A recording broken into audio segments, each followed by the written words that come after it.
충격적인 발견. 바티칸의 70년 비밀이 드러났습니다. 성 베드로 대성당 아래 비밀 문서 보관소에서 발견된 한 문서가 역사를 뒤바꿀 충격적인 진실을 담고 있었거든요. 더욱 놀라운 사실은 일본 정부도 이 문서의 내용을 알고 있었다는 점입니다. 파리의 한 역사학자의 용기 있는 폭로로 시작된 이 사건은 이제 전 세계 학계와 외교가를 뒤흔들고 있습니다. 대체 무엇이 그토록 위험한 진실이었을까요?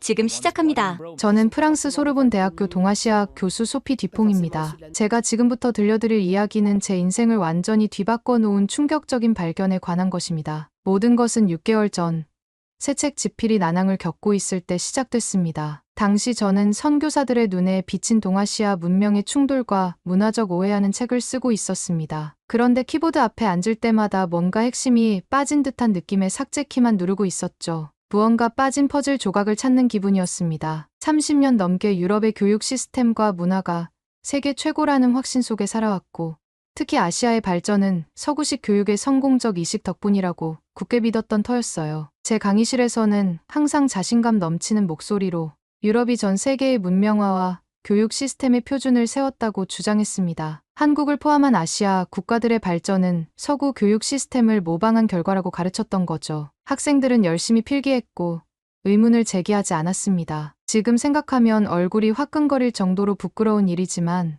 당시 저에게는 그것이 의심할 여지 없는 절대적 진리였어요. 집에서도 한국 드라마에 빠진 딸 클레어에게 그런 시간 낭비 말고 논문 공부나 더 하라며 핀잔을 주곤 했습니다. 서구 문화의 우월성을 의심하는 것 자체가 불가능했으니까요. 남편 앙투아는 항상 제 편협함에 한숨을 쉬었지만 저는 그저 그가 너무 다문화주의적이라고 생각했을 뿐이었죠. 그러던 어느 날 바티칸 도서관에서 자료 조사를 하던 중 운명적인 발견을 하게 됐습니다. 리블류 서류 상자 속에 아시아 선교사 보고 조선문자 정책 분석 1867이라는 제목의 문서였습니다. 누렇게 변색된 그 문서의 마지막 문장이 제 시선을 사로잡았어요. 한글은 현존하는 모든 문자 체계 중 학습과 문맹 퇴치에 가장 효율적인 문자 체계로 판명됨. 순간 가슴이 쿵 내려앉았습니다. 마치 누군가 제 가슴을 강하게 내리친 것 같은 충격이었어요. 이게 무슨 말도 안 되는 소리인가 싶었습니다. 평생 믿어온 역사관과 정면으로 충돌하는 문장이었으니까요. 손에 든 문서가 흔들리는 것을 느끼며 문서 담당 사서에게 다가갔습니다. 이 문서의 출처가 어떻게 되는지 물었지만 사서는 단지 최근 정리된 자료라는 답변만 돌아왔어요. 문서를 덮고 창밖을 바라보았습니다. 로마의 황금빛 석양이 여전히 빛나고 있었지만 제 머릿속은 암흑 속에 갇힌 듯했어요. 평생 확신했던 진리가 거짓이었다면, 그렇다면 내가 가르쳐온 것은 대체 무엇이었을까? 그리고 나는 이제 어떤 선택을 해야 할까? 서구의 문화적 우월성이라는 제 확고한 신념이 처음으로 흔들리기 시작했습니다. 문서의 출처를 확인하기 위해 바티칸 비밀 문서보관소에 더 깊은 자료를 파헤쳤습니다. 아카이브 목록에서 조선 한글 효율성 연구라는 항목을 발견했지만 실제 파일은 행정상 이유로 다른 부서로 이관됨이라는 메모만 덩그러니 남아 있었어요. 미로 속에 갇힌 기분이었습니다. 진실에 다가갈수록 더 많은 장벽이 나타나는 듯했죠. 절박한 심정으로 학내에서 가장 만나고 싶지 않았던 사람을 찾아갔습니다. 바로 바티칸 도서관에 은퇴한 동양학 전문사서 파올로 신부였어요. 솔직히 말하자면 저는 그동안 파올로 신부의 연구를 비학문적이라고 여러 차례 공개적으로 비판해 왔습니다. 아시아 중심적 관점이 지나치게 편향되었다고 생각했거든요. 그의 작은 사무실 문을 두드릴 때 손이 떨렸던 건 학문적 논쟁이 아니라 부끄러움 때문이었을지도 모릅니다. 파올로 신부는 저를 보자 놀란 표정을 감추지 못했습니다. 예의 바른 인사 후 제가 발견한 문서 조각을 보여드렸어요. 그의 표정이 순간 밝아졌다가 다시 경계하는 모습으로 변하는 것을 놓치지 않았습니다. 아마도 제 진정성을 의심했겠죠. 한글이 다른 문자보다 압도적으로 우수하다는 건 과학적으로 입증하기 어려운 주장 아닌지요? 제가 물었을 때 파올로 신부의 눈빛이 변했습니다. 차분하지만 단호한 목소리로 그는 말했습니다. 한글은 단순한 문자가 아니라 과학적 원리에 기반해 설계된 체계입니다. 자음은 발음 기관의 모양을 본떴고 모음은 철학적 원리에 따라 만들어졌죠. 이런 사실은 처음 알았습니다. 대화를 나누면서 제 안에 깊숙이 자리 잡은 서구 중심적 사고방식이 얼마나 완고했는지 깨닫기 시작했습니다. 마치 단단한 얼음이 서서히 녹아내리는 것 같았죠. 그럼에도 여전히 의심이 남아 있었습니다. 한글의 우수성에 관한 이야기가 객관적 사실인지 아니면 민족주의적 과장인지 확신할 수 없었거든요. 파울로 신부는 떠나기 전 한마디를 남겼습니다. 열린 마음으로 찾아보세요. 역사의 진실은 때로 우리가 믿는 것과 다를 수 있습니다. 그 말이 이상하게 마음에 깊이 남았습니다. 사무실을 나서면서 제가 찾는 답은 바티칸 비밀 문서보관소의 더 깊은 곳에 있을지도 모른다는 생각이 들었어요. 차가운 겨울바람을 맞으며 로마의 거리를 걸었습니다. 머릿속은 혼란스러웠지만 동시에 이상한 흥분감도 느껴졌어요. 마치 오랫동안 잘못된 지도를 들고 여행에 온 사람이 갑자기 진짜 지도의 존재를 알게 된 것처럼요. 이제 어떻게 해야 할까? 편안한 믿음의 세계에 머물러야 할까? 아니면 불편하더라도 진실을 찾아 나서야 할까?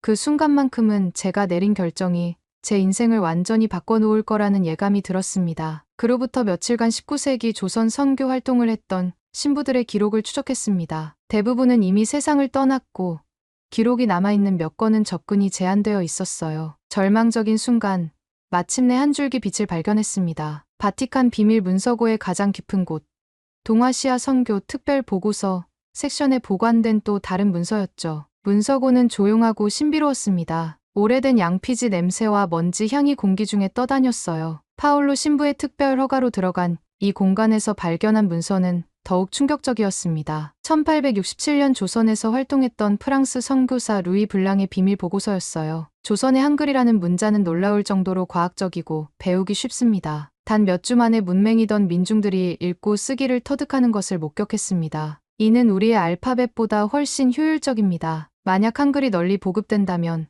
조선인들의 지식 수준이 급격히 향상될 것이며 이는 서구와 일본의 영향력 확장에 심각한 장애물이 될 수 있습니다. 심장이 빠르게 뛰기 시작했습니다. 진짜였던 겁니다. 블랑 신부의 보고는 놀라울 정도로 선명했습니다. 1867년 조선에서의 경험을 상세히 기록하며 한글의 효율성과 잠재력에 대해 경고하고 있었어요. 더 놀라운 발견은 그 보고서 뒤에 첨부된 여러 나라 대표들의 서명이 담긴 문서였습니다. 동아시아 문자 정책에 관한 합의라는 제목의 이 문서에는 바티칸, 프랑스, 영국, 러시아, 그리고 일본 대표의 서명이 있었어요. 내용은 명확했습니다. 조선의 한글은 현존하는 어떤 문자 체계보다 효율적이며 대중교육과 계몽의 강력한 도구가 될 수 있음. 따라서 조선에 대한 영향력 확보를 위해 한글의 사용을 점진적으로 제한하고 서구 또는 일본 문자 체계로의 전환을 장려할 것. 갑자기 모든 퍼즐 조각이 맞춰지는 기분이었습니다. 서구 열강과 일본은 조선을 통제하기 위해 한글의 사용을 억제하려 했던 거죠. 한글의 효율성이 오히려 그들의 계획에 방해가 됐기 때문입니다. 이 비밀 합의는 이후 일제강점기의 한글 탄압 정책으로 이어졌을 것이고 서구는 이를 묵인했던 겁니다. 문서고를 나오는 길, 마음이 무거웠습니다. 평생 진리라고 믿어온 것들이 사실은 정치적 계산에 의해 만들어진 신화일 수도 있다는 생각에 가슴이 아팠어요. 동시에 역사학자로서의 사명감도 느꼈습니다. 이 숨겨진 진실을 세상에 알려야 한다는 의무감 같은 건 말이죠. 그것이 비록 제 평생의 신념과 학문적 입지를 위협하는 일이라 해도 말입니다. 호텔로 돌아와 잠 못 이루는 밤을 보냈습니다. 머릿속엔 발견한 문서들의 내용이 계속 맴돌았어요. 다음 날 아침, 문득 증조할아버지 피에르 뒤퐁이 생각났습니다. 그가 19세기 말 바티칸 외교관으로 동아시아에 파견되었다는 가족 이야기를 들은 적이 있거든요. 혹시 그 시절 자료가 남아있지 않을까 하는 희망으로 파리의 가족 저택에 전화를 걸었습니다. 놀랍게도 어머니는 증조할아버지의 오래된 서류 상자가 다락방에 보관되어 있다고 했어요. 로마에서의 조사를 마치고 파리로 돌아가면 꼭 확인해보기로 했습니다. 그리고 이 발견에 대해 신뢰할 수 있는 한국 역사학자의 의견을 듣고 싶었습니다. 로마에 체류 중인 한국인 역사학자 김지호 교수를 만나기로 약속했습니다. 김 교수는 조선시대와 일제강점기를 전문으로 연구하는 학자로 세계적인 명성을 가진 분이었어요. 카페에서 만난 김 교수에게 제 발견에 대해 조심스럽게 이야기했습니다. 김 교수의 반응은 놀라웠습니다. 처음에는 의심스러운 표정이었지만 제가 발견한 문서들의 사본을 보여드리자 그의 눈이 커졌어요. 이건 정말 믿기 어려운 발견입니다. 우리가 수십 년간 추측만 하던 내용이 실제로 증명된 거예요. 김 교수에 따르면 한글의 우수성과 그에 대한 억압 정책은 한국 학계에서도 오랫동안 논쟁거리였다고 합니다. 일제강점기에 한글 사용이 제한된 것은 분명한 역사적 사실이지만 그 이면에 서구 열강들의 동의가 있었다는 증거는 지금까지 없었다고 해요. 한글은 단순한 문자가 아닙니다. 김 교수가 열정적으로 설명했습니다. 15세기에 세종대왕이 창제한 한글은 당시로서는 혁명적인 과학적 문자 체계였어요. 자음은 발음 기관의 모양을 본떠 만들었고 모음은 하늘, 땅을, 사람을 상징하는 철학적 원리에 기반했죠. 무엇보다 배우기 쉽게 설계되어 문맹이던 일반 백성들도 빠르게 읽고 쓸 수 있게 했습니다. 김 교수의 설명을 들으며 제 안에 깊숙이 자리 잡은 서구 중심적 역사관이 흔들리는 것을 느꼈습니다. 지금까지 저는 모든 진보와 혁신이 서구에서 비롯되었다고 믿어왔어요. 하지만 15세기 조선에서 이미 혁신적인 문자 체계가 개발되었고 그것이 민중의 계몽을 위해 사용되었다는 사실은 제 세계관을 완전히 뒤흔들었습니다. 소피 교수님, 이 발견은 정말 중요합니다. 김 교수가 진지하게 말했습니다. 하지만 앞으로가 더 중요해요. 이 진실을 어떻게 세상에 알릴 것인지, 그리고 그 과정에서 발생할 거센 반발에 어떻게 대응할 것인지 신중하게 계획해야 합니다. 그의 말에 고개를 끄덕였습니다. 이미 제 마음속에는 결심이 서고 있었어요. 진실을 밝히는 것이 얼마나 어려운 길이 될지 알고 있었지만 그것이 제가 학자로서, 인간으로서 가야 할 길임을 깨달았습니다. 카페를 나서며 김 교수와 함께 연구를 진행하기로 약속했고 파리로 돌아가 증조할아버지의 자료를 확인하기로 했습니다. 파리로 돌아온 저는 바로 가족 저택의 다락방으로 향했습니다. 먼지 쌓인 나무 상자를 열자 오래된 편지들과 사진, 그리고 일기장 사이에서 누런 문서 뭉치를 발견했어요. 떨리는 손으로 문서를 펼쳤고 그 안에는 증조할아버지 피에르 뒤퐁의 조선 방문 기록이 들어 있었습니다. 1889년 11월 15일 조선 한성. 오늘 한글이라는 놀라운 문자를 처음 접했다. 단 몇 시간의 학습으로 기본 음절을 읽을 수 있게 되었다. 이는 내가 알고 있는 어떤 문자보다도 배우기 쉽다. 로마자보다 직관적이고 중국 한자보다 훨씬 단순하다. 선교사들이 한글로 번역한 성경이 조선인들 사이에서 놀라운 속도로 읽히고 있다는 보고는 과장이 아니었다. 그의 다른 기록에는 더 충격적인 내용이 있었습니다. 1890년 3월 10일 오늘 바티칸에서 온 비밀 지시를 받았다. 조선에서의 한글 사용을 점진적으로 제한하고 서구식 교육 체계로의 전환을 권장하라는 내용이다. 이유인즉 한글의 빠른 보급이 조선인들의 의식 수준을 높여 서구와 일본의 영향력 확장에 방해가 된다는 것이다. 양심의 가책을 느낀다. 한글은 조선인들의 정신적 유산이자 그들의 정체성이다. 이를 억압하는 것이 과연 옳은 일인가? 눈물이 차올랐습니다. 증조할아버지의 내적 갈등과 양심의 고뇌가 글자 하나하나에서 느껴졌어요. 그동안 저는 증조할아버지를 그저 서구의 문화적 우월성을 믿는 전형적인 외교관으로만 생각해왔습니다. 하지만 일기를 통해 그가 실제로는 조선 문화와 한글의 가치를 깊이 인정하고 있었음을 알게 됐어요. 갑자기 목이 메었습니다. 증조할아버지에 대한 오해뿐만 아니라 제 자신의 편향이 부끄러웠기 때문입니다. 일기를 더 읽어보니 증조할아버지는 공식적인 임무와는 별개로 한글을 연구하고 보존하려는 노력을 기울였다고 합니다. 심지어 은퇴 후에는 한글 문서들을 모으고 연구했다고 해요. 이 모든 사실을 모른 채 저는 한국 문화에 관심 있는 딸을 질책했던 겁니다. 상자 더 깊은 곳에서 놀라운 물건을 발견했습니다. 한글로 쓰인 오래된 문서와 책들이었어요. 그리고 그중 하나, 새로 쓰기로 된 한글 편지에는 이런 구절이 있었습니다. 뒤퐁 선생님께서 우리 글자를 아끼고 배우시는 모습에 깊은 감사를 드립니다. 한글은 우리 백성을 위한 글자이며 누구나 쉽게 배울 수 있습니다. 부디 이 정신을 잊지 마시고 언젠가 진실이 밝혀지길 바랍니다. 방 안에 혼자 앉아 이 모든 발견을 곱씹었습니다. 제가 평생 믿어온 서구의 교육적 우월성이란 신화가 얼마나 편향된 것이었는지 깨닫기 시작했어요. 동시에 진실을 찾아가는 여정이 더욱 간절해졌습니다. 이제 이건 단순한 학문적 호기심이 아니었어요. 증조할아버지의 유산을 제대로 이해하고 역사의 진실을 바로 잡아야 한다는 사명감이었습니다. 창밖으로 파리의 노을이 지고 있었습니다. 다음 날 김 교수에게 이 발견을 알리고 바티칸에서 더 많은 증거를 찾기 위한 계획을 세워야겠다고 결심했어요. 그것이 제 학문적 신념을 완전히 뒤엎는 일이 될지라도 말입니다. 이 여정은 이제 막 시작되었습니다. 70년간 은폐되어 온 한글의 우수성과 그 억압의 역사를 밝히는 과정은 분명 험난할 것입니다. 하지만 진실은 언젠가 반드시 밝혀지게 마련이죠. 제 증조할아버지가 남긴 말처럼 역사는 때로 정치에 의해 왜곡되지만 진실은 결국 빛을 본다. 다음 날 아침 충격적인 발견에 대한 흥분으로 거의 잠을 이루지 못했습니다. 김 교수에게 바로 증조할아버지의 일기와 문서에 관해 이메일을 보냈죠. 아직 이른 시간이었지만 김 교수는 놀랍게도 바로 답장을 보내왔습니다. 소피 교수님, 이건 정말 놀라운 발견입니다. 제가 지금 바로 파리로 가는 비행기를 예약하겠습니다. 그때까지 이 사실을 절대 다른 사람에게 알리지 마세요. 김 교수의 경고가 과장된 것이라고 생각했지만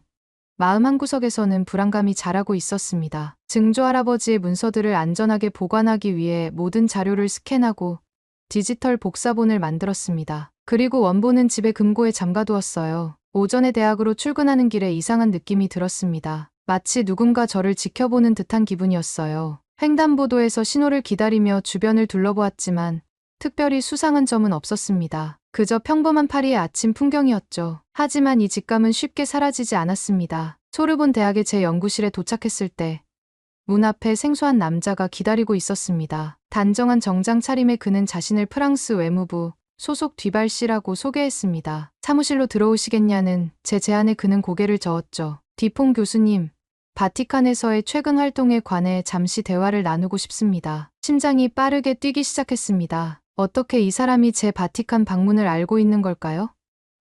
애써 침착함을 유지하며 물었습니다. 무슨 용건이신가요? 뒤발은 주변을 살피더니 목소리를 낮췄습니다. 교수님께서 바티칸 비밀 문서보관소에서 열람하신 자료들은 외교적으로 매우 민감한 내용을 담고 있습니다. 프랑스, 바티칸, 그리고 일본과의 관계에 영향을 줄 수 있는 자료죠. 그게 역사적 진실이라면요. 제가 대답했습니다. 진실이란 때로 복잡합니다. 교수님. 프랑스 정부는 교수님의 연구를 존중합니다만 국익을 위해 좀 더 신중한 접근을 권고하려 합니다. 발견하신 문서들을 정부 측에 제공해 주시면 적절한 검토 후 조치를 취하겠습니다. 분노가 치밀어 올랐지만 최대한 감정을 억누르려 노력했습니다. 미안하지만 제가 학자로서 진실을 추구하는 것을 방해하시는 건가요? 역사적 사실을 검열하자는 말씀이신가요? 뒤발의 표정이 굳어졌습니다. 교수님, 이건 단순한 학문적 호기심의 문제가 아닙니다. 국가 간 관계와 외교 정책에 관한 문제입니다. 신중하게 생각해 보시길 권합니다. 연구를 계속 진행하신다면 불필요한 어려움을 겪으실 수 있습니다. 그의 말에 담긴 암묵적 위협을 무시할 수 없었습니다. 하지만 저는 이미 결심을 내린 상태였어요. 제 연구는 계속될 겁니다. 비발 씨. 진실은 언젠가 반드시 밝혀지게 마련이니까요. 뒤발은 한숨을 쉬며 명함 한 장을 내밀었습니다. 생각이 바뀌시면 연락주세요. 좋은 하루 되십시오. 교수님. 그는 인사도 없이 돌아서서 복도를 따라 사라졌습니다. 떨리는 손으로 연구실 문을 열고 들어갔습니다. 사무실 책상 위에 놓인 서류들이 약간 흐트러져 있는 것 같았어요. 누군가 제 부재 중에 연구실을 뒤졌다는 생각이 들었지만 확실한 증거는 없었습니다. 컴퓨터를 켜고 김 교수에게 방금 있었던 일을 간략히 이메일로 전했습니다. 그리고 바티칸에서 찍어온 문서들의 디지털 사본을 살펴보기 시작했습니다. 이번에는 더 자세히, 더 체계적으로 연구하려 했죠. 문서들을 분석하면서 놀라운 패턴을 발견했습니다. 19세기 후반, 조선을 둘러싼 열강들의 경쟁 속에서 한글은 지속적으로 위험한 문자로 분류되고 있었어요. 선교사들과 외교관들의 보고서에는 한글의 뛰어난 효율성과 과학적 설계가 반복적으로 언급되었고, 이것이 서구와 일본의 식민 지배에 잠재적 위협이 된다고 평가했습니다. 특히 충격적인 발견은 1896년 바티칸, 일본, 프랑스, 영국 대표들이 비밀리에 체결한 동아시아 문자 정책 협약이었습니다. 이 문서에는 조선에서 한글 사용을 점진적으로 제한하고 대신 서구식 또는 일본식 교육을 도입하기로 한 구체적인 계획이 담겨 있었어요. 이 협약은 결국 일제강점기의 한글 탄압 정책으로 이어졌을 것입니다. 연구에 몰두하고 있을 때 연구실 문을 두드리는 소리가 들렸습니다. 이번에는 학과장 앙투안 르블랑 교수였습니다. 평소 제 연구를 지지해 주던 선배 학자였죠. 소피, 잠시 이야기 좀 할 수 있을까? 그의 표정은 심각했습니다. 앙투안 교수는 문을 닫고 자리에 앉았습니다. 방금 학장실에 다녀왔어. 외무부에서 내 연구에 관한 문의가 왔다더군. 무슨 일이 있는 거야? 모든 것을 솔직하게 이야기했습니다. 바티칸에서의 발견, 증조 할아버지의 일기, 그리고 외무부 직원의 방문까지. 앙투안 교수는 깊은 생각에 잠겼다가 말했습니다. 소피, 내가 뭘 발견했는지 정확히 이해하고 있니? 이건 단순한 학문적 논쟁이 아니야. 국가 간의 외교 관계, 역사적 책임 문제로 번질 수 있어. 특히 일본과 한국 사이의 역사 갈등은 아직도 매우 민감한 사안이지. 하지만 교수님, 이건 진실이에요. 역사적 사실을 밝히는 게 학자로서의 의무 아닌가요? 앙투안 교수는 한숨을 쉬었습니다. 물론이지. 하지만 모든 진실이 똑같은 방식으로 다뤄지는 건 아니야. 신중하게 접근해야 해. 내 커리어도 생각해야 하고. 그의 말에 충격을 받았습니다. 교수님마저 저에게 침묵하라고 하시는 건가요? 그런 게 아니라 앙투안 교수가 말을 이었습니다. 다만 좀 더 전략적으로 접근하라는 거야. 당장 모든 것을 공개하기보다는 더 많은 증거를 수집하고 동료 학자들의 지원을 받아 체계적으로 발표하는 게 좋을 거야. 혼자서는 너무 큰 파도를 감당하기 어려울 테니까. 그의 조언은 이성적으로는 맞았지만 마음 한구석에서는 불편함이 자리 잡았습니다. 진실을 알면서도 침묵하는 것이 과연 올바른 선택일까요? 앙투안 교수가 떠난 후 창밖을 바라보며 깊은 생각에 잠겼습니다. 세느강 너머로 파리의 풍경이 펼쳐졌지만 제 마음은 혼란스러웠어요. 이 순간 전화벨이 울렸습니다. 김 교수였습니다. 소피 교수님, 내일 파리에 도착합니다. 공항에서 곧바로 교수님 연구실로 가겠습니다. 중요한 소식이 있어요. 일본 동료로부터 입수한 메이지 시대 문서인데 우리의 발견을 뒷받침하는 결정적 증거입니다. 전화를 끊고 자리에 앉아 생각했습니다. 이제 돌이킬 수 없는 지점을 지나고 있다는 느낌이 들었어요. 하지만 동시에 진실을 향한 여정의 혼자가 아니라는 사실이 큰 위안이 되었습니다. 김 교수, 그리고 아직 만나지 못한 일본의 양심적 학자들까지 역사적 진실을 밝히려는 사람들이 있다는 사실이 용기를 주었습니다. 연구실을 정리하고 집으로 향했습니다. 거리를 걸으며 뒤를 돌아보는 횟수가 늘어났지만 특별히 의심스러운 사람은 보이지 않았어요. 그래도 불안감은 쉽게 사라지지 않았습니다. 집에 돌아오자 딸 클레어가 반갑게 맞아주었습니다. 한국 드라마를 보며 한글을 배우고 있다고 자랑하더군요. 몇 달 전만 해도 시간 낭비라고 꾸짖었던 딸의 취미가 이제는 새롭게 보였습니다. 심지어 딸과 함께 앉아 한국 드라마를 함께 보며 한글 자막을 따라 읽어보기도 했어요. 엄마, 한글은 정말 배우기 쉬워요. 자음과 모음이 논리적으로 결합되어 있어서 패턴만 알면 금방 읽을 수 있어요. 클레어가 흥분해서 말했습니다. 딸의 말을 들으며 미소 지었습니다. 어쩌면 세종대왕이 바로 이런 감탄을 듣고 싶어 한글을 창제했을지도 모르겠다는 생각이 들었어요. 누구나, 심지어 어린아이도 쉽게 배울 수 있는 문자. 그것이 얼마나 혁명적인 발상이었는지 이제야 진정으로 이해하기 시작했습니다. 저녁 식사 후 남편 앙투안에게 최근 발견한 모든 것을 이야기했습니다. 평소 조용한 성격의 그가 제 이야기를 경청하더니 놀라운 제안을 했습니다. 소피, 내가 언론계에 친구들이 있어. 만약 내 연구가 위험에 처하게 된다면 그들을 통해 진실을 알릴 수 있을 거야. 정부나 기관이 역사를 왜곡하도록 내버려 둘 수는 없지. 남편의 지지에 감동했습니다. 다음 날 김 교수를 만나 앞으로의 계획을 세우기로 하고 일찍 잠자리에 들었지만 잠은 쉽게 오지 않았어요. 머릿속에는 증조할아버지의 고뇌가 담긴 일기 내용이 계속 맴돌았습니다. 다음 날 아침 연구실로 향하는 길에 또다시 누군가 저를 지켜보는 듯한 기분이 들었습니다. 이번에는 확실했어요. 카페에서 커피를 마시며 창밖을 바라보니 건너편에 검은 승용차가 주차되어 있었고 그 안에 앉아있는 남자가 저를 주시하고 있었습니다. 불안한 마음으로 대학에 도착해 바로 연구실 문을 잠갔습니다. 그리고 약속한 시간, 김 교수가 도착했습니다. 그는 피곤해 보였지만 눈빛은 열정으로 가득했어요. 소피 교수님, 이건 정말 중요한 발견입니다. 김 교수가 서류 가방에서 문서들을 꺼내며 말했습니다. 도쿄대학교의 사토 교수가 비밀리에 저에게 보내준 자료입니다. 메이지 정부 시절 일본 외무성의 비밀 문서들이에요. 문서들을 살펴보니 1890년대 일본 정부가 조선의 식민지화 과정에서 한글 사용을 제한하고 일본어 교육을 강제하는 정책을 추진했다는 내용이었습니다. 더 충격적인 것은 이 정책이 서구 열강들과의 비밀 협약에 기반했다는 명시적 언급이 있었다는 점이었어요. 사토 교수는 왜 이런 위험한 문서를 공개하기로 한 거죠? 제가 물었습니다. 김 교수가 진지한 표정으로 대답했습니다. 역사적 진실을 위해서입니다. 사토 교수는 일본 내에서도 과거사 직시를 주장하는 소수의 용기 있는 학자 중 한 명이에요. 이런 문서를 공개함으로써 그의 학문적 경력이 위험해질 수 있지만 그는 진실이 더 중요하다고 생각했습니다. 김 교수의 말에 깊은 감명을 받았습니다. 저만이 아니라 세계 각국의 양심적인 학자들이 권력과 국익을 넘어 역사적 진실을 추구하고 있다는 사실이 큰 힘이 되었어요. 이제 어떻게 할까요? 제가 물었습니다. 김 교수는 잠시 생각하더니 대답했습니다. 먼저 우리가 발견한 모든 증거를 체계적으로 정리해야 합니다. 바티칸 문서, 증조할아버지의 일기, 일본 정부 자료까지, 그리고 국제적인 학술 네트워크를 통해 더 많은 지지를 확보해야 해요. 소피 교수님 혼자서는 너무 위험합니다. 그 말에 고개를 끄덕였습니다. 하지만 시간이 얼마나 걸릴까요? 이미 외무부는 제 연구를 주시하고 있고 바티칸도 분명 알고 있을 거예요. 서두르면 안 됩니다.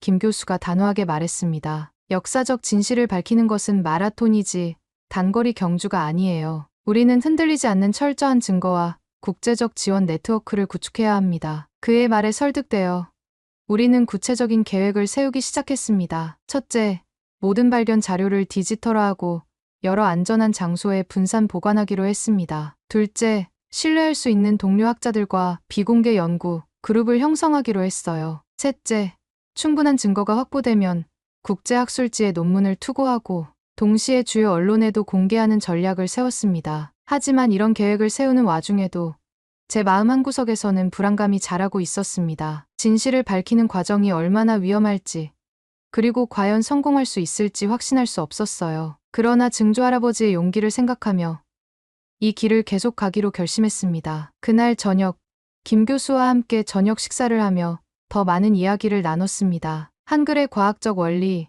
세종대왕의 민본주의적 철학, 그리고 식민지 시대 한글 수호 운동의 역사까지 대화를 나누며 더욱 확신이 생겼습니다. 이것은 단순한 학문적 발견을 넘어 억압된 문화적 가치를 재조명하는 중요한 작업이었습니다. 식사를 마치고 호텔로 돌아가는 김 교수를 배웅한 후 집으로 돌아오는 길에 이상한 느낌이 들었습니다. 어둠 속에서 누군가 저를 따라오고 있다는 직감이 들었어요. 평소보다 빠른 걸음으로 집으로 향했고 다행히 무사히 도착할 수 있었습니다. 현관문을 열고 들어서자 갑자기 전화벨이 울렸습니다. 받아보니 발신자 표시가 없었어요. 조심스럽게 전화를 받았습니다. 디퐁 교수님?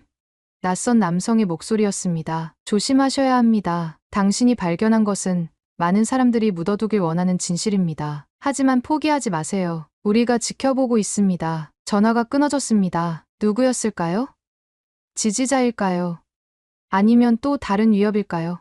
확실한 건 이제 제 연구는 단순한 학문적 탐구를 넘어 훨씬 더 큰 무언가가 되었다는 점이었습니다. 침대에 누워 오늘 있었던 일들을 곱씹었습니다. 바티칸의 비밀 문서, 증조할아버지의 일기, 일본 정부의 자료, 그리고 세계 각국의 양심적인 학자들의 지원까지 이 모든 것들이 하나의 진실을 가리키고 있었습니다. 한글은 단순한 문자가 아닌 문화적 억압과 저항의 상징이었다는 것을요. 잠들기 전 마지막 생각은 증조할아버지의 일기에 적힌 문장이었습니다. 진실은 결국 빛을 볼 것이다. 이제 그 빛을 밝히는 것은 제 책임이 되었습니다. 다음 날 아침, 김 교수로부터 전화가 왔습니다. 목소리에 긴장감이 묻어났어요. 소피 교수님, 우리 발견이 이제 몇몇 학계에 알려지기 시작했습니다. 바티칸 측에서도 약간의 움직임이 있는 것 같아요. 문서 열람에 대한 제한이 강화되었다고 하네요. 그렇군요.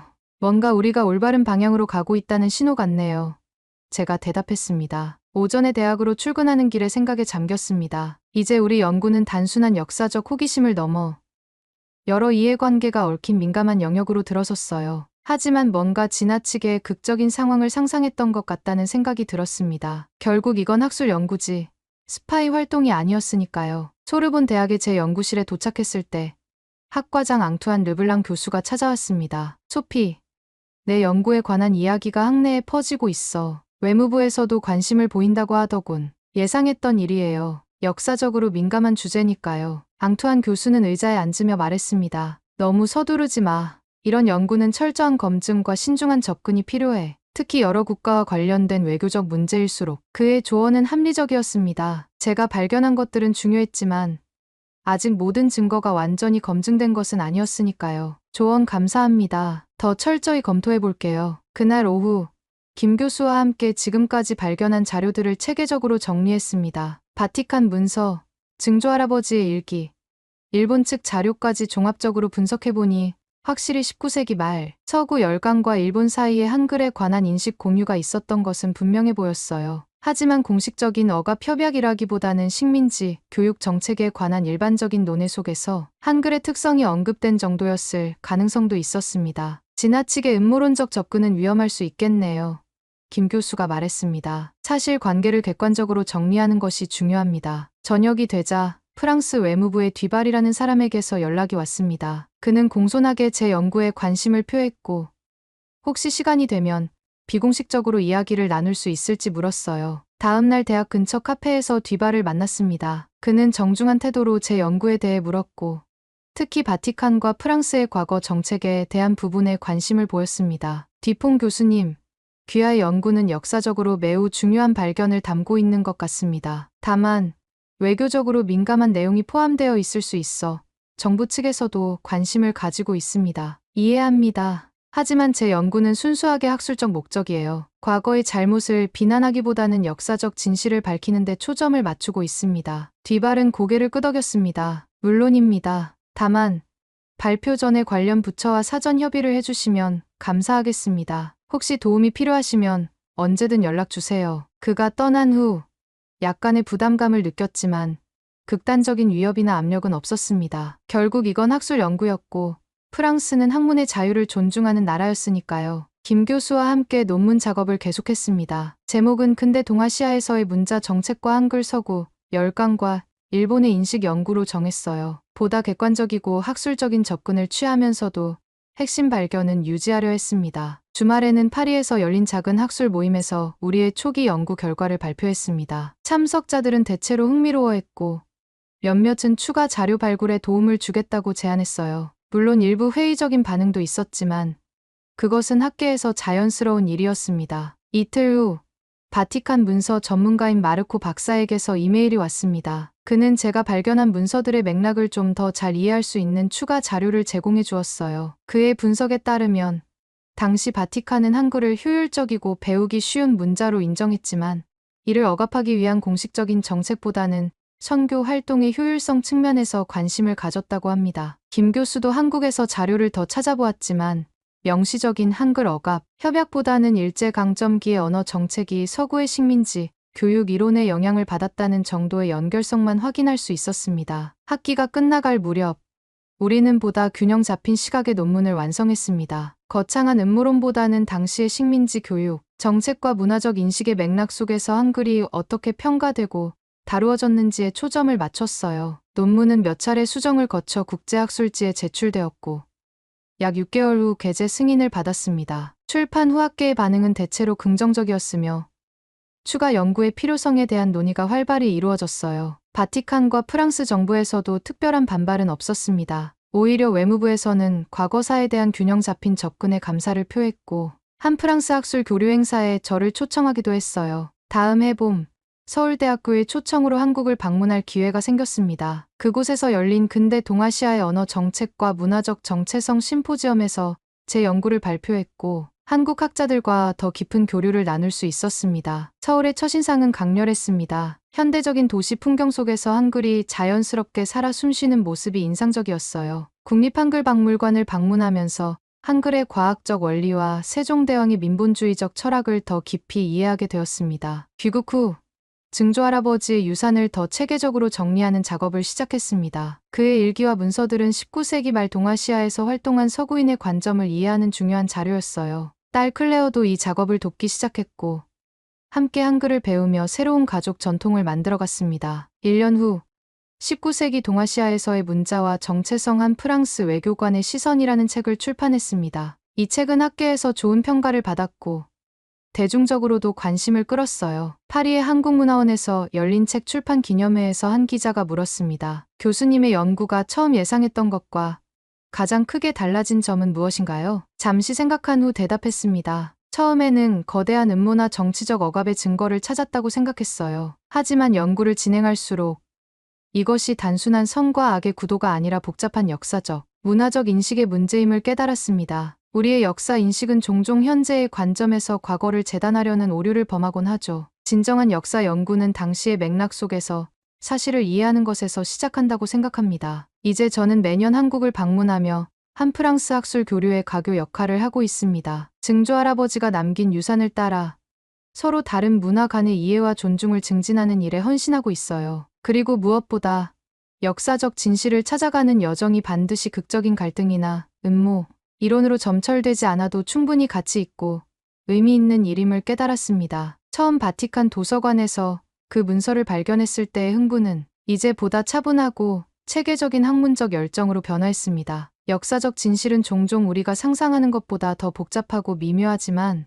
그것을 찾아가는 과정 자체가 우리에게 지혜를 가르쳐 준다는 것을 배웠습니다. 바티칸에서 발견한 문서를 더 면밀히 분석하기 위해 연구에 몰두하던 어느 날 예상치 못한 방해가 시작되었습니다. 대학 행정실로부터 받은 메일에는 일본 외무성 산하 연구재단의 항의가 첨부되어 있었어요. 그들은 제 연구가 역사적 사실을 왜곡하고 있다며 소르본 대학 측에 공식 항의를 보낸 것이었습니다. 이게 무슨 일이지? 놀라움을 감추지 못했습니다. 아직 정식으로 논문을 발표하지도 않았는데 어떻게 일본 측에서 제 연구 내용을 알고 있는 걸까요? 그날 오후 김 교수에게 이 상황을 알렸습니다. 예상했던 일입니다. 김 교수의 목소리에는 긴장감이 묻어났어요. 소피 교수님, 조심하셔야 합니다. 바티칸 문서와 일본 정부의 역할을 연결하는 증거가 공개되는 것을 일본 측에서 매우 우려하고 있어요. 이미 사토 교수도 도쿄대학에서 압력을 받고 있다고 합니다. 며칠 후 학과장 르블랑 교수가 저를 사무실로 불렀습니다. 소피, 내 연구 때문에 골치 아픈 일이 생겼어. 일본 대사관에서 공식 문의가 왔다네. 일본 측은 내 연구가 역사적 사실에 기반하지 않은 추측이라고 주장하고 있어. 증거는 분명합니다. 교수님, 바티칸 문서와 증조할아버지의 일기, 그리고 사토 교수가 제공한 메이지 시대 문서들이 모두 일관된 사실을 가리키고 있어요. 르블랑 교수는 한숨을 내쉬었습니다. 알아. 하지만 이건 이제 단순한 학술 논쟁이 아니라 외교적 문제가 되고 있어. 대학 측에서는 내 연구를 일시 중단하고 모든 자료를 재검토할 것을 요청하고 있어. 연구실로 돌아오는 길에 머릿속이 복잡했습니다. 이것은 단순한 학문적 논쟁을 넘어선 무언가가 있음을 직감했어요. 왜 일본 정부는 이렇게까지 예민하게 반응하는 걸까요? 그날 저녁, 더 충격적인 소식이 들려왔습니다. 바티칸의 파올로 신부로부터 긴급한 이메일이 왔어요. 소피 교수님, 당신이 열람했던 문서들이 갑자기 보존 작업을 이유로 접근 제한되었습니다. 일본 대사관의 요청이 있었다는 소문이 있어요. 조심하세요. 이메일을 읽는 순간 등골이 오싹해졌습니다. 증거가 사라지고 있었어요. 누군가 역사적 진실을 감추려 하고 있었습니다. 다음 날 아침, 김 교수와 긴급 화상회의를 가졌습니다. 상황이 심각해지고 있습니다. 김 교수가 말했습니다. 일본 측은 외교적 채널과 학술적 네트워크를 모두 동원하여 이 연구를 막으려 하고 있어요. 사토 교수는 갑자기 학내 조사 대상이 되었고 그가 제공한 메이지 시대 문서의 출처에 대해 의문이 제기되고 있습니다. 왜 이렇게까지 하는 걸까요? 제가 물었습니다. 한글 억압 정책이 단순히 일제강점기의 문제가 아니라 서구 열강들과의 공모였다는 사실이 밝혀지면 현대 일본의 역사 인식과 외교 정책에도 영향을 미칠 수 있기 때문입니다. 특히 한일 관계에서요. 그날 오후 연구실에서 자료를 정리하고 있을 때 낯선 방문객이 찾아왔습니다. 일본 대사관의 문화 담당관이라고 자신을 소개한 타나카라는 남성이었어요. 디퐁 교수님, 귀하의 연구에 대해 이야기를 나누고 싶습니다. 그의 말투는 공손했지만 눈빛에는 차가운 결의가 느껴졌습니다. 어떤 점이 궁금하신가요? 교수님께서 발견하셨다는 바티칸 문서와 일본 정부 자료에 관해서입니다. 우리 정부의 역사학자들이 검토한 바로는 그러한 한글 억압 공모는 존재한 적이 없습니다. 오해가 있으신 것 같군요. 그의 말에 분노가 치밀었지만 침착함을 유지했습니다. 타나카 씨, 제 연구는 철저한 사료 분석에 기반하고 있습니다. 바티칸 문서와 증조할아버지의 일기, 그리고 메이지 시대 일본 외무성 자료가 모두 일관된 사실을 보여주고 있어요. 타나카의 표정이 굳어졌습니다. 그렇다면 그 자료들을 저희 측 전문가들이 검토할 수 있게 해주시겠습니까? 연구가 완료되면 학술지를 통해 모든 증거를 공개할 예정입니다. 그 전에 특정 국가의 검열을 받을 의무는 없습니다. 검열이 아닙니다, 교수님. 역사적 정확성을 위한 협력을 제안하는 것이지요. 그는 명함을 내밀며 말했습니다. 생각이 바뀌시면 연락주세요. 귀하의 학문적 평판을 위해서라도 신중하게 생각해 보시길 권합니다. 그가 떠난 후 불안감이 커졌습니다. 이것은 분명 경고였어요. 일본 정부는 이 연구가 공개되는 것을 막기 위해 다양한 방법을 동원할 것이 분명했습니다. 그날 저녁, 남편 앙투안에게 모든 상황을 털어놓았습니다. 이건 단순한 학술 논쟁이 아니야, 소피. 정치적인 문제가 되고 있어. 앙투안의 표정이 심각했습니다. 하지만 내가 옳다고 믿는 일을 해. 우리 가족은 항상 내 편이야. 다음 날, 더 충격적인 소식이 들려왔습니다. 국립도서관에 보관 중이던 증조할아버지의 일부 자료가 행정적 오류로 열람 제한되었다는 통보를 받았어요. 또한 대학 연구비 지원도 심사 과정에서의 문제로 보류되었습니다. 김 교수에게 이 소식을 전하자 그는 더 큰 충격을 주었습니다. 소피 교수님, 사토 교수가 해직될 위기에 처했습니다. 학문적 부정행위 혐의로 조사를 받고 있어요. 그가 제공한 메이지 시대 문서들이 위조 의심으로 분류되었다고 합니다. 상황이 점점 악화되고 있었습니다. 이제 명백했어요. 일본 정부는 이 연구가 세상에 알려지는 것을 막기 위해 조직적인 압력을 가하고 있었습니다. 그러나 이런 방해 공작은 오히려 제 결심을 더 굳게 만들었습니다. 역사적 진실은 반드시 밝혀져야 했어요. 특히 이토록 필사적으로 막으려 한다면 그 안에는 분명 중요한 무언가가 있다는 신호였습니다. 김 교수님, 우리는 계획을 앞당겨야 할 것 같습니다. 자료가 더 사라지기 전에 우리가 발견한 것을 공개해야 해요. 김 교수가 동의했습니다. 네. 그래야 할 것 같습니다. 하지만 매우 전략적으로 접근해야 해요. 일본 정부의 압력은 앞으로 더 강해질 겁니다. 우리는 손에 있는 모든 증거를 디지털화하고 여러 안전한 서버에 백업했습니다. 그리고 논문의 초고를 완성했어요. 제목은 빼앗긴 문자의 역사 한글 억압에 관한 국제적 공모와 일본의 역할이었습니다. 논문 초고를 검토하던 중 학과 사무실에서 전화가 왔습니다. 학장이 저를 긴급히 만나고 싶다는 내용이었어요. 학장실에 들어서자 거기에는 학장뿐만 아니라 대학 이사회 대표와 프랑스 교육부에서 온 듯한 인물도 있었습니다. 디퐁 교수, 상황이 매우 심각해졌소. 학장이 무거운 목소리로 제게 자리 앉으라고 손짓했습니다. 일본 대사관에서 공식 항의서가 왔고 우리 대학과 일본 대학들 간의 교류 프로그램이 위험에 처했소. 당신의 연구가 외교적 마찰을 일으키고 있다는 겁니다. 학문의 자유는 어떻게 된 건가요? 제가 대응했습니다. 역사적 진실을 추구하는 것이 대학의 기본 가치 아닌가요? 교육부 관계자로 보이는 사람이 끼어들었습니다. 물론입니다, 교수님. 하지만 국익과 국제 관계도 고려해야 하죠. 프랑스와 일본의 관계는 매우 중요합니다. 당신의 연구가 완료될 때까지 발표를 미루는 것이 어떨까요? 그들의 말은 공손했지만 실제로는 명백한 검열 요구였습니다. 연구를 무기한 미루라는 것이었죠. 학장실을 나서면서 마음이 무거웠습니다. 이제 선택의 기로에 서 있었어요. 대학과 정부의 압력에 굴복하고 침묵할 것인가?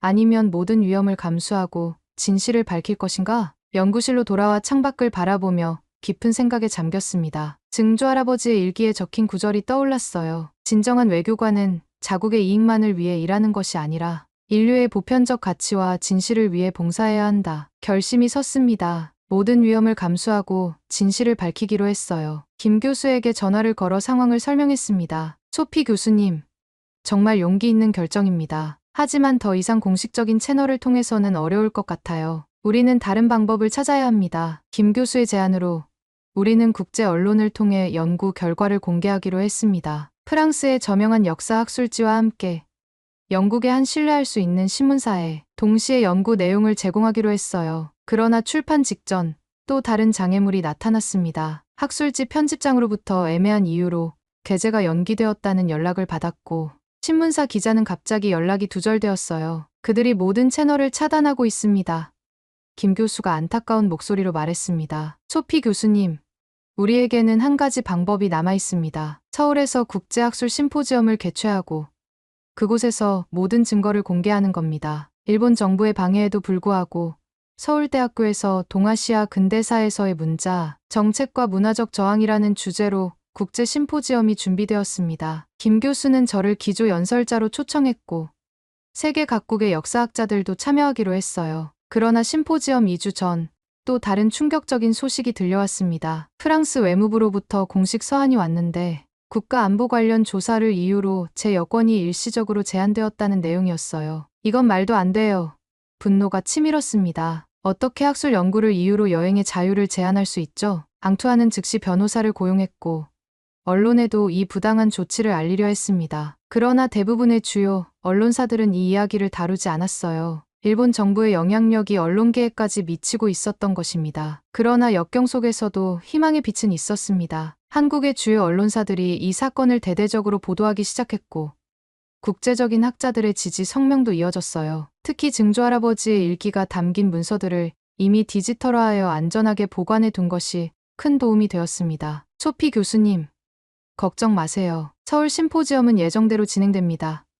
김 교수가 전화로 용기를 북돋워 주었습니다. 교수님이 직접 참석하지 못하더라도 우리가 화상으로 연결하여 증거를 함께 공개할 것입니다. 진실은 반드시 세상에 알려질 것입니다. 심포지엄 당일, 저는 파리의 작은 스튜디오에서 화상으로 연결되었습니다. 서울대학교 강당은 학자들과 언론인들로 가득 찼고 김 교수가 진행을 맡았어요. 오늘 우리는 역사적 진실의 순간을 목격하게 될 것입니다. 김 교수가 심포지엄을 시작했습니다. 소피 디퐁 교수의 용기 있는 연구는 한글 억압에 관한 새로운 역사적 시각을 제시할 것입니다. 화면을 통해 제가 연구 결과를 발표했습니다. 바티칸 문서, 증조할아버지의 일기, 메이지 시대 일본 외무성 자료까지 모든 증거를 체계적으로 제시했어요. 그리고 일본 정부가 이 연구를 막기 위해 어떤 방해 공작을 펼쳤는지도 상세히 설명했습니다. 이 모든 증거는 한 가지 명백한 사실을 가리킵니다. 19세기 말 서구 열강과 일본은 한글의 우수성과 잠재력을 인식하고 이를 억압하기 위한 비밀 협약을 맺었습니다. 그리고 이 정책은 일제강점기 동안 본격적으로 실행되었습니다. 발표가 끝난 후 세계 각국의 학자들이 토론에 참여했고 일본에서 온 양심적인 역사학자들도 제 연구를 지지하는 발언을 했습니다. 사토 교수는 비록 직접 참석하지 못했지만 서면으로 추가 증거를 제출했어요. 심포지엄은 국제 언론에 대대적으로 보도되었고 전 세계적인 관심을 끌었습니다. 드디어 은폐되었던 역사적 진실이 세상에 알려지기 시작한 것이었습니다. 그리고 예상대로 일본 정부의 반응은 즉각적이었습니다. 공식 성명을 통해 제 연구를 역사적 사실을 왜곡하는 학문적 오류라고 비난했고 서울 심포지엄을 반일 감정을 조장하는 정치적 쇼라고 폄하했어요. 그러나 이미 진실의 씨앗은 뿌려졌습니다. 전 세계 학자들이 이 주제에 관심을 갖기 시작했고 추가 연구가 이어졌어요. 특히 일본 내에서도 젊은 역사학자들을 중심으로 과거사를 재평가하는 움직임이 시작되었습니다. 심포지엄 이후 국제적인 압력으로 인해 제 여권 제한 조치는 해제되었고 학계에서의 지위도 회복되었습니다. 오히려 이 사건은 저를 학문적 자유와 진실의 수호자로 만들었어요. 다음 해봄 드디어 서울을 직접 방문할 기회가 왔습니다. 인천공항에 도착하자 많은 언론인들과 학자들이 환영해 주었어요. 한글박물관을 방문하며 세종대왕의 혁명적인 창조물이 어떻게 억압과 도전을 이겨내고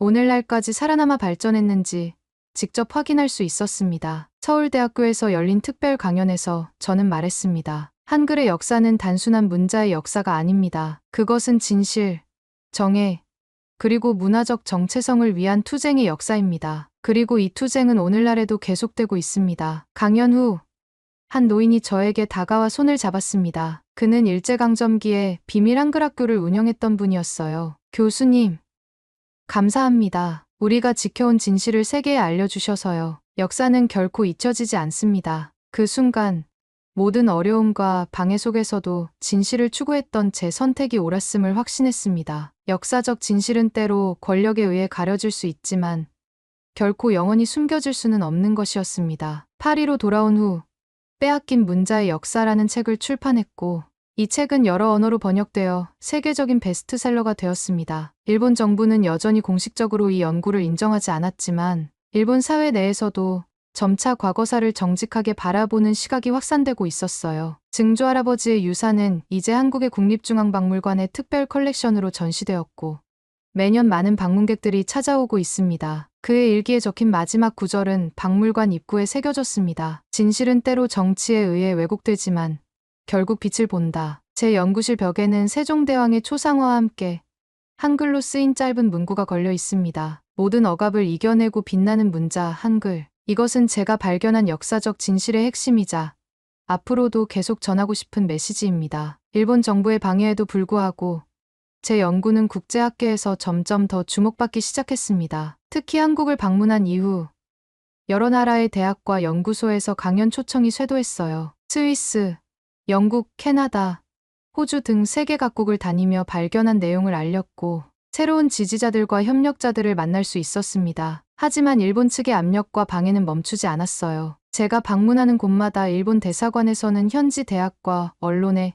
역사 왜곡이라며 항의문을 보냈고 심지어 몇몇 강연은 갑작스럽게 취소되기도 했습니다. 동경대학의 사토 교수는 결국 연구, 윤리 위반이라는 명목으로 교수직에서 물러났지만 그는 굴하지 않고 독립연구자로서 한글 탄압 정책에 관한 추가 자료를 계속 발굴하고 있었어요. 그는 제게 비공개 이메일을 보내왔습니다. 디퐁 교수님, 제가 최근 발견한 자료는 더욱 충격적입니다. 1930년대 일본 제국대학에서 비밀리에 한글의 과학적 효율성을 연구했다는 증거입니다. 그들은 한글의 우수성을 인정하면서도 이를 공개적으로 억압하는 이중적인 정책을 펼쳤습니다. 사토 교수의 발견은 제 연구에 새로운 차원을 더했습니다. 단순히 문화적 억압이 아니라 일본 정부가 한글의 과학적 가치를 인식하고 있었다는 사실은 더욱 의미심장했어요. 그해 가을, 미국 하버드 대학에서 열린 동아시아 문자와 정치 권력 심포지엄에서 이 새로운 발견을 발표했습니다. 발표장에는 예상대로 일본 대사관 직원들도 참석해 있었고,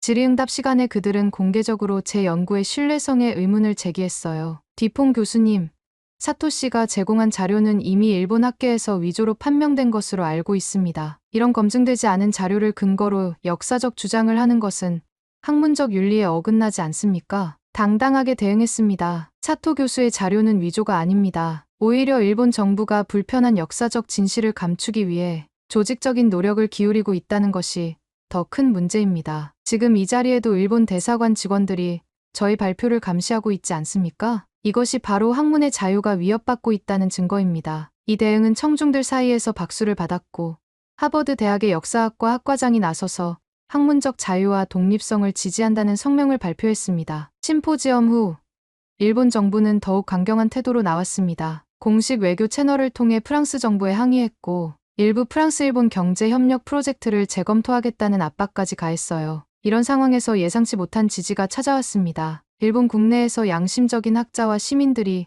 역사적 진실과 화해를 위한 일본 시민연대를 결성하고 제 연구를 지지하는 성명을 발표한 것이었어요. 그들은 사토 교수의 명예 회복과 역사적 진실 인정을 요구했습니다. 동시에 한국에서는 제 연구를 바탕으로 한글 역사 교육이 강화되기 시작했습니다. 한글, 억압과 저항이 역사하는 새로운 교육 프로그램이 개발되었고, 많은 학교들이 이를 채택했어요. 한글의 과학적 우수성과 역사적 가치에 대한 인식이 더욱 높아지고 있었습니다. 바티칸에서도 변화가 있었습니다. 교황청은 19세기와 20세기 초동아시아 선교 정책에 관한 문서들을 재검토하는 특별위원회를 설립했고, 저를 자문위원으로 초청했어요. 이것은 바티칸이 과거의 역사를 직시하려는 의지를 보여주는 신호였습니다. 그러나 일본 정부의 압력은 여전히 강했습니다. 특히 국제학술지에 투고한 제 논문들이 게재되기 직전에 철회되는 일이 반복되었어요. 편집장들은 논쟁의 여지가 있는 내용이라는 모호한 이유를 대거나, 때로는 솔직하게 일본 측에 강력한 항의가 있었다고 고백하기도 했습니다. 이런 상황에서 제 연구를 알리는 새로운 방법을 찾아야 했습니다. 김 교수의 도움으로 온라인 학술 플랫폼을 만들어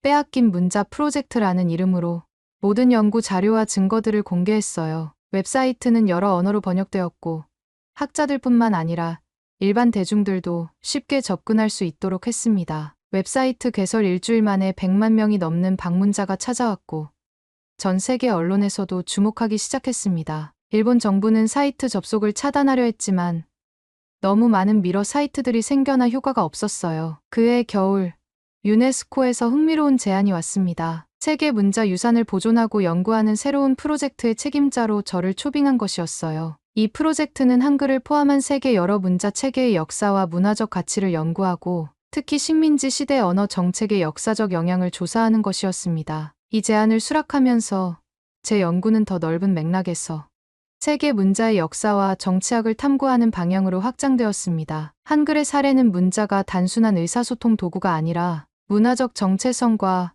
권력의 상징이 될 수 있음을 보여주는 중요한 사례 연구가 되었어요. 유네스코 프로젝트의 일환으로 다음 해봄에는 서울에서 문자와 권력, 역사적 시각이라는 주제로 국제 컨퍼런스가 개최되었습니다. 이 행사는 한글날에 맞춰 진행되었고, 세계 각국의 전문가들이 참여했어요. 컨퍼런스 개막식에서는 놀라운 소식이 발표되었습니다. 일본 차기 총리 후보로 거론되던 정치인이 역사적 화해를 위한 성명을 발표한 것이었어요. 그는 한글 억압 정책의 역사적 사실을 인정하고 미래 지향적인 한일 관계를 위해 과거를 직시해야 한다고 주장했습니다. 이 발언은 일본 내에서 큰 논쟁을 불러일으켰습니다. 보수 세력은 격렬히 반발했지만 젊은 세대와 진보 세력은 지지의 뜻을 표했어요. 일본 사회 내에서도 서서히 변화가 시작되고 있었던 것입니다. 컨퍼런스 마지막 날, 모든 참가자들이 세종대왕 동상 앞에 모여 기념 촬영을 했습니다. 그 자리에는 일본, 프랑스, 바티칸, 영국 등 과거 한글 억압 정책에 관여했던 나라들의 학자들도 함께했어요. 이것은 단순한 사진이 아니라 역사적 화해와 진실 규명을 향한 상징적인 순간이었습니다. 그날 저녁, 한국의 전통 가옥에서 열린 환영 만찬에서 김 교수가 술잔을 들고 제게 말했습니다. 소피 교수님, 처음에는 빼앗긴 문자의 역사를 밝히는 것이 목표였지만 이제는 되찾은 진실의 역사를 쓰고 있네요. 당신의 용기 덕분에 우리 모두가 더 정직하고 풍요로운 역사 인식을 갖게 되었습니다. 잔을 들어 화답했습니다. 이건 저 혼자의 성과가 아니에요. 차토 교수, 파울로 신부, 그리고 김 교수님과 같은 용기 있는 협력자들이 있었기에 가능했죠. 그리고 무엇보다 500년 전 세종대왕의 혁명적인 창조물이 오늘날까지 살아남아 우리에게 영감을 주고 있기 때문입니다. 그날 밤 서울의 밤하늘을 바라보며 생각했습니다. 처음 바티칸 도서관에서 그 문서를 발견했을 때는 상상조차 할 수 없었던 여정이었어요. 음모론적 시각으로 시작했지만 결국 역사적 진실과 화해라는 더 큰 가치를 발견하게 되었습니다. 증조할아버지의 일기에 적힌 마지막 문장이 다시 한번 마음에 울려 퍼졌습니다. 한글의 아름다움은 국경과 시간을 초월하는 것이다. 그 말은 옳았습니다. 한글은 단순한 문자가 아니라 인류의 지혜와 창의성의 증거였고 그 진실은 어떤 억압도 영원히 가릴 수 없었습니다. 빼앗긴 문자의 역사를 발굴하는 과정에서 우리는 모두 더 풍요로운 인류 문화의 유산을 되찾은 것이었습니다. 한글의 가치와 역사적 중요성에 대한 인식이 전 세계적으로 확산되면서 저는 새로운 도전과 기회를 맞이하게 되었습니다. 유네스코 프로젝트의 성공에 힘입어 세계 주요 대학들이 한글과 동아시아 문자 정책에 관한 새로운 연구 과정을 개설하기 시작했고 많은 젊은 학자들이 이 분야에 관심을 갖게 되었어요. 특히 감동적이었던 것은 일본 내에서 일어난 변화였습니다. 최초에는 사토 교수 혼자서 외로운 싸움을 벌였지만 이제는 많은 일본 학자들이 자국의 역사를 더 정직하게 직시하려는 노력을 기울이고 있었어요. 도쿄대학에서는 동아시아 언어 정책의 재평가라는 새로운 연구 프로젝트가 시작되었고 젊은 학자들을 중심으로 과거 식민지 정책에 대한 비판적 재검토가 이루어지고 있었습니다. 차토 교수에게서 기쁜 소식이 전해왔습니다. 그는 민간 연구소의 지원을 받아 메이지 시대부터 쇼와 시대까지의 일본 언어 정책이라는 포괄적인 연구 프로젝트를 시작했고 그동안 접근이 제한되었던 많은 문서들을 공개할 수 있게 되었다고 했어요. 디퐁 교수님, 드디어 우리가 승리했습니다.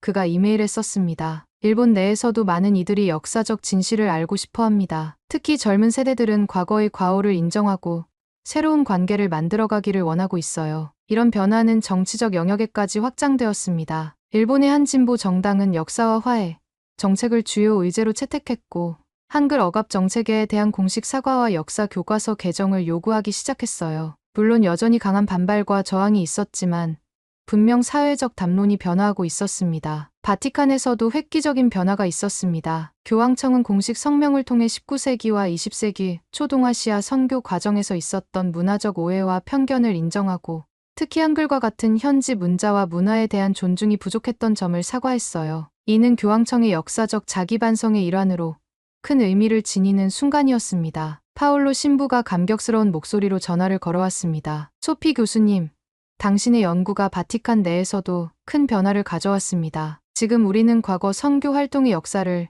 더 균형 잡힌 시각에서 재평가하고 있어요. 특히 문화적 다양성과 존중에 관한 새로운 지침이 마련되고 있습니다. 프랑스 정부의 태도도 변화했습니다. 초기에는 일본과의 외교 관계를 우선시하여 제 연구를 제안하려 했지만 국제적인 여론과 학계의 지지에 밀려 결국 입장을 바꾸었어요. 프랑스 문화부는 세계 문자문화유산 특별 전시회를 기획했고 한글의 과학적 우수성과 문화적 가치를 중심 주제로 다루었습니다. 이런 변화들 속에서 저희 개인적인 삶에도 큰 전환이 있었습니다. 소르본 대학에서 세계 문자 체계와 문화 정치학 연구소를 새롭게 설립하고 소장으로 임명되었어요. 이 연구소는 한글뿐만 아니라 세계 각국의 다양한 문자 체계와 그 정치적, 문화적 맥락을 연구하는 국제적인 허브로 자리 잡았습니다. 딸 클레어는 이제 한국학을 전공하는 대학생이 되어 있었고 한글 능력도 상당한 수준에 이르렀어요. 그녀는 종종 엄마가 발견한 역사적 진실이 내 인생의 방향을 바꿨어요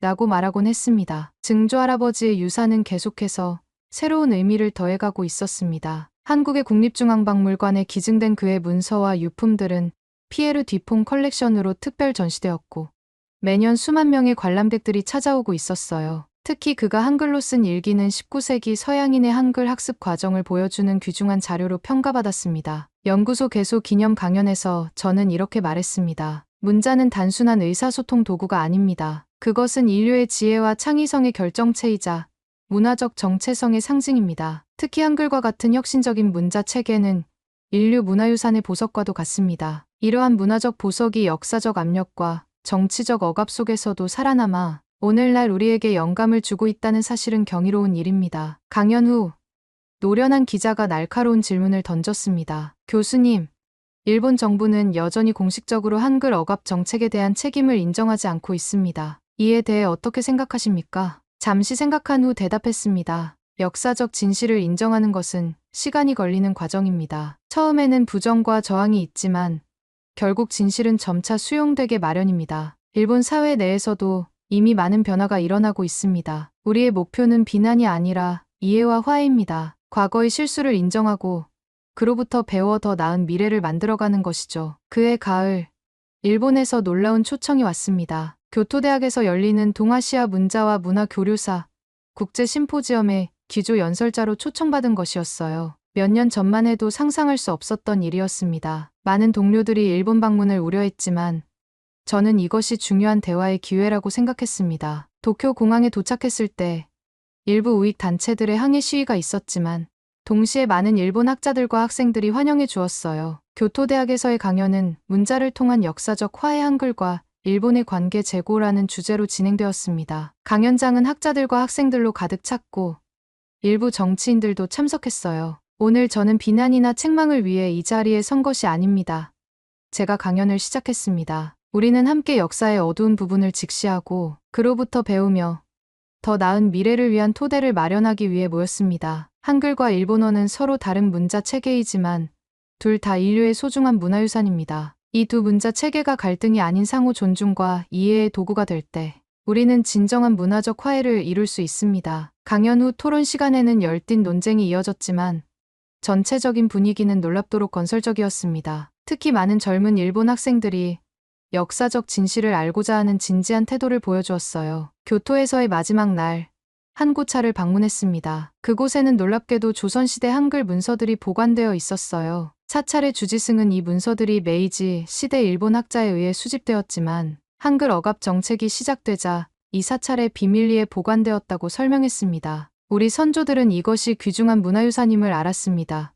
노승이 말했습니다. 진정한 문화는 국경을 초월하는 법이지요. 일본 방문은 많은 언론의 주목을 받았고 이는 한일 관계의 새로운 대화의 가능성을 열었습니다. 귀국 후 한국의 주요 대학들로부터 공동 연구 제안이 쇄도했고 일본 내 진보적 학자들과의 네트워크도 더욱 강화되었어요. 다음 해 제 연구는 새로운 단계로 발전했습니다. 세계 문자의 역사와 정치학이라는 포괄적인 연구 프로젝트를 시작했고 여기에는 한글뿐만 아니라 세계 각국의 다양한 문자 체계가 정치적, 문화적 맥락에서 어떻게 발전하고 변화해왔는지를 탐구하는 내용이 포함되었습니다. 특히 주목할 만한 사례는 아일랜드의 게일릭 문자, 히브리어, 티베트어 등 식민 지배나 문화적 압력 속에서도 살아남은 문자들이었어요. 이런 비교 연구를 통해 한글의 역사적 경험이 단지 한국만의 특수한 사례가 아니라 세계 문화사의 중요한 패턴의 일부임을 보여줄 수 있었습니다. 연구 과정에서 흥미로운 패턴이 발견되었습니다. 문자 체계가 과학적으로 우수하고 배우기 쉬울수록 식민 지배자들은 그것을 더 위협적으로 여기고 억압하려는 경향이 있었어요. 이는 문자가 단순한 의사소통 도구가 아니라